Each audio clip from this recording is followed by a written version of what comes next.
Hello everyone, welcome to the third lesson on Fantaisie Impromptu. Now we're moving into the slower section marked as Largo. Largo means broadly, very slowly, and with rich expression. Last time we discussed that C# minor is the main character of this piece, but now it switches to D flat major. As you can see, there are natural signs and flats present. In this case, the flats are on the B, E, A, D, G.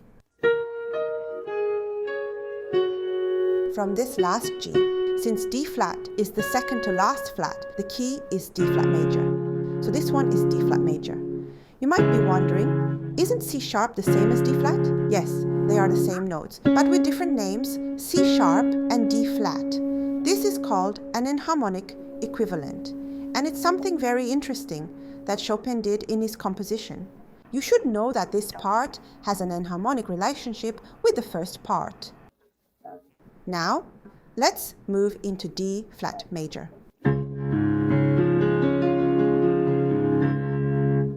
We play D flat like this. 1, 2, 3, 4, 5, 1, 2, 3, 4. So D flat, F, and A flat are family members in this D flat chord. And then, if the D flat moves, this, here D flat, F, A flat, if you remove F, it's like this. It's all D flat chord notes are arpeggiated. You can either split the notes into separate hands, or if you prefer, play them with one hand. Remember to use your wrist while playing, just like before. Next, we move into a 4/4 time signature, and the tempo marking is Moderato, cantabile. This is one of my favorite parts. There is a Japanese TV show called cantabile, which I enjoyed watching. Moderato means a moderate speed, and cantabile means in a singing style.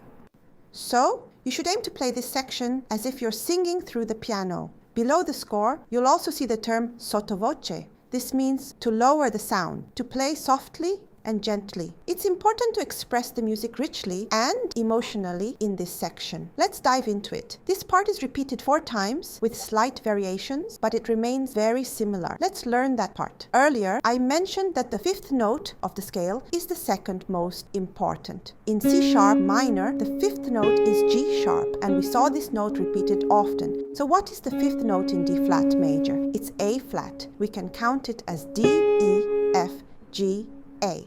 You'll notice that A flat appears frequently in this section. So we play an A flat like this. 1, 2, 3, 4, 5. 1, 2, 3, 4. And the A flat appears here for the first time. After playing D flat in the bass, don't play this A flat because it's tied over. So you can play like this. Now we play the A flat, then the A flat 7, right? But once again, the bass is placed on D flat. So you play it like this, and then D flat, the main chord, comes in again. So there's the A flat, then there's the A flat 7, and finally D flat. All of these chords belong to the same harmonic family. Let's look at the right hand now. Your right hand helped play this, A flat for left hand.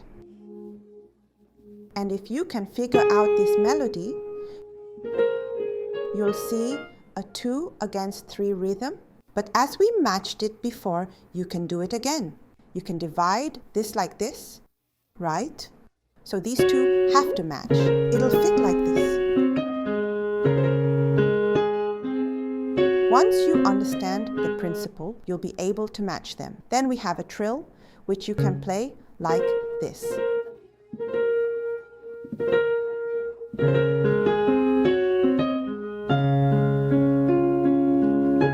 Play this A flat with your right hand.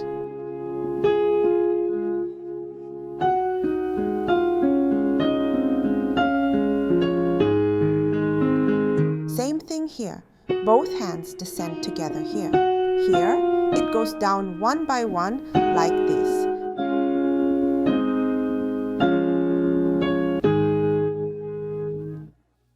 Same thing here.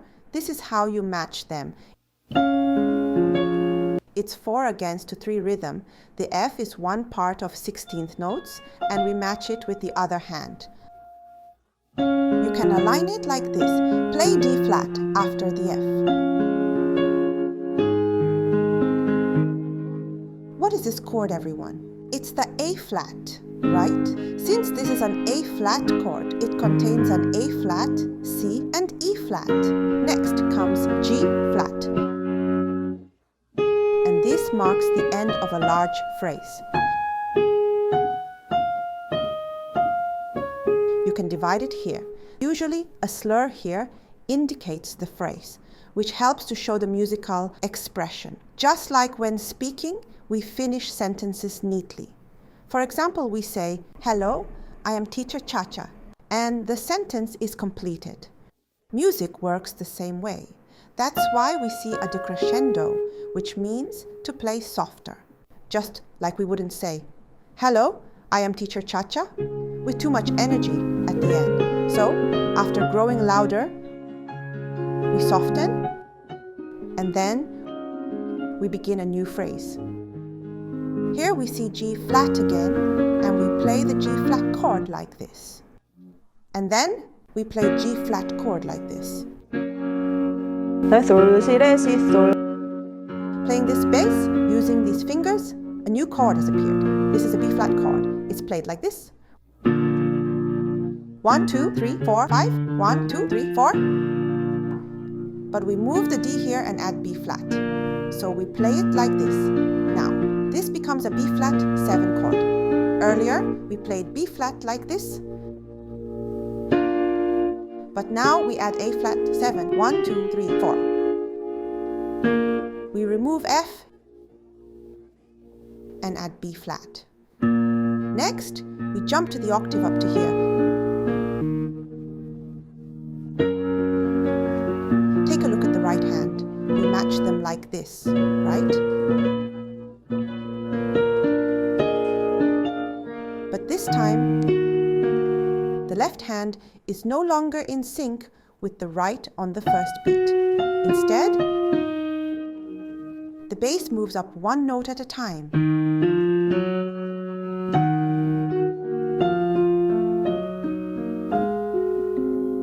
Here, the phrase ends again.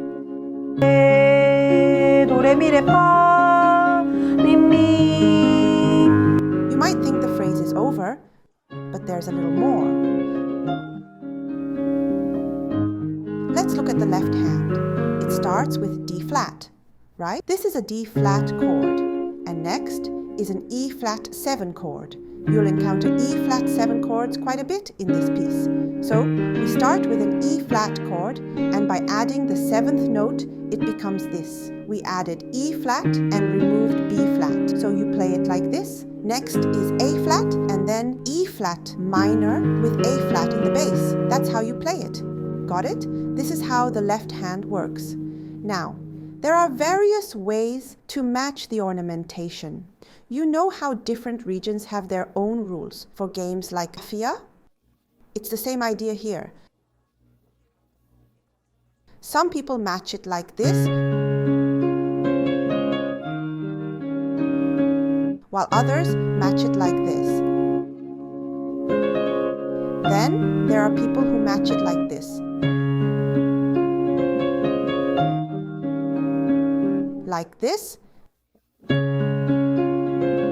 This part should match. Why? Since it's a dotted quarter note, it has 3 quarter notes. So it's 2 against 3. It's the same as before. You just have to make it fit like this, right? You just have to play it in between here. You get how it works, right? So you have to align it like this, and then it has to get smaller again. There's already a decrescendo marked, so follow that. And now we start a new section. This part repeats 4 times. Here is the first repetition, and then this goes here 2 times. And then this goes here 3 times, and the 4th repetition. Chopin really wanted to emphasize this melody, didn't he? He repeated it 4 times. Moving on, we have this part. This was also an F flat chord, but earlier the bass was D flat. Now, the bass is A flat, so we play it like this. Again, we have the bass on A flat.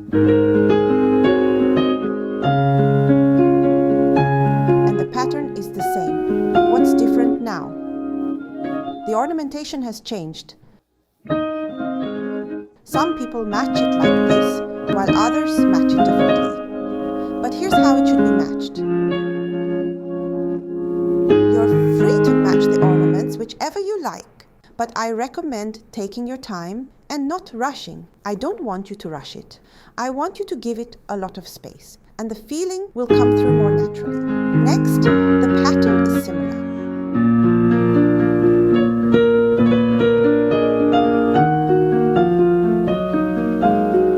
Earlier, we had do, re, mi, re, but now it's changed to sol, la, ti, la. Once again, you can match it like this, or you can match it like that. Got it? So far, this looks familiar, right? It's similar to what we've already learned. Right? It's similar to what we learned earlier. But then we have an additional line that repeats.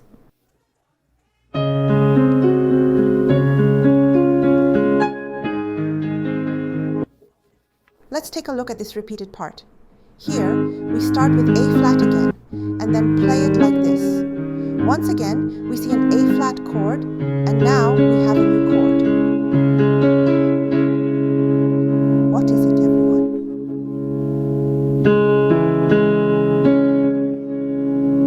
1, 2, 3, 4, 1, 2, 3, 4, 5. That's the D flat chord.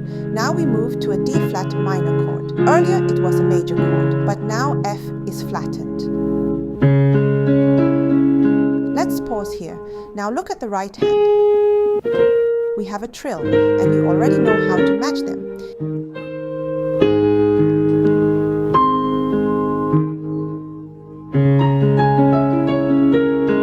And here we have a 7 against 6 rhythm. You have to play 7 notes while 6 notes are played in the other hand. Match them again like this. Got it? Now match them once more.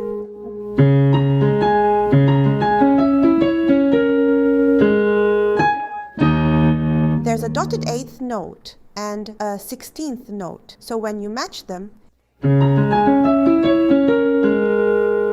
give this section a bit more space. You adjust the length to create a smoother transition. Align it like this, okay? You just need to adjust the length. If this is challenging, some people have found these ways to match the notes. Try it out and see what works for you.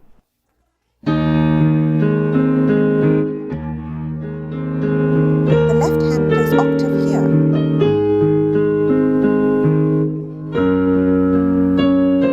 This part also repeats. So, let's break it down. Here's where the octaves come in, and it's based on an A flat chord. The notes are A flat, C, and E flat. It's similar, but now we have an E flat 7 chord. We're still playing octaves, but it's a different chord. Then we move back to A flat, and finish with G flat as usual. You can align it like this. Since these are triplets, you get the idea, right, everyone? And that's how you do it. The pattern repeats again, and now the left hand changes slightly.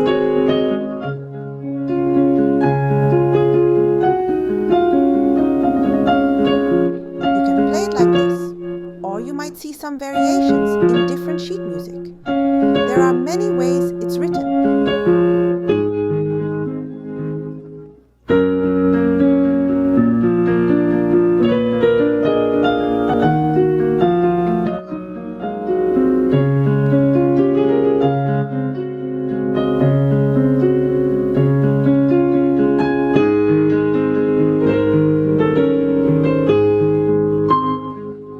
Express the descending feeling from the sforzando on the high note.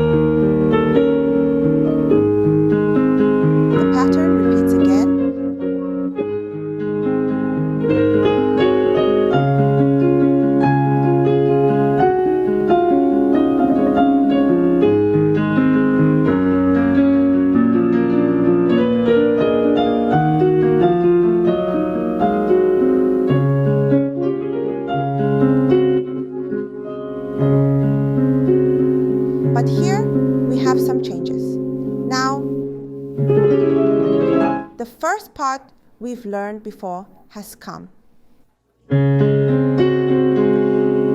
Here we end with an A flat 7 chord. Remember what I mentioned in the first lesson. When you end on the 5th chord, it feels like you're halfway done. So here's where we could end on a D flat chord like this. But instead of resolving completely on D flat, leaving the ending unresolved with the 5th chord, which is an A flat chord, it didn't feel like it ended up. What happens next? We move into an N harmonic modulation back to C sharp minor. Isn't it fascinating? If a section like this ends directly on D flat,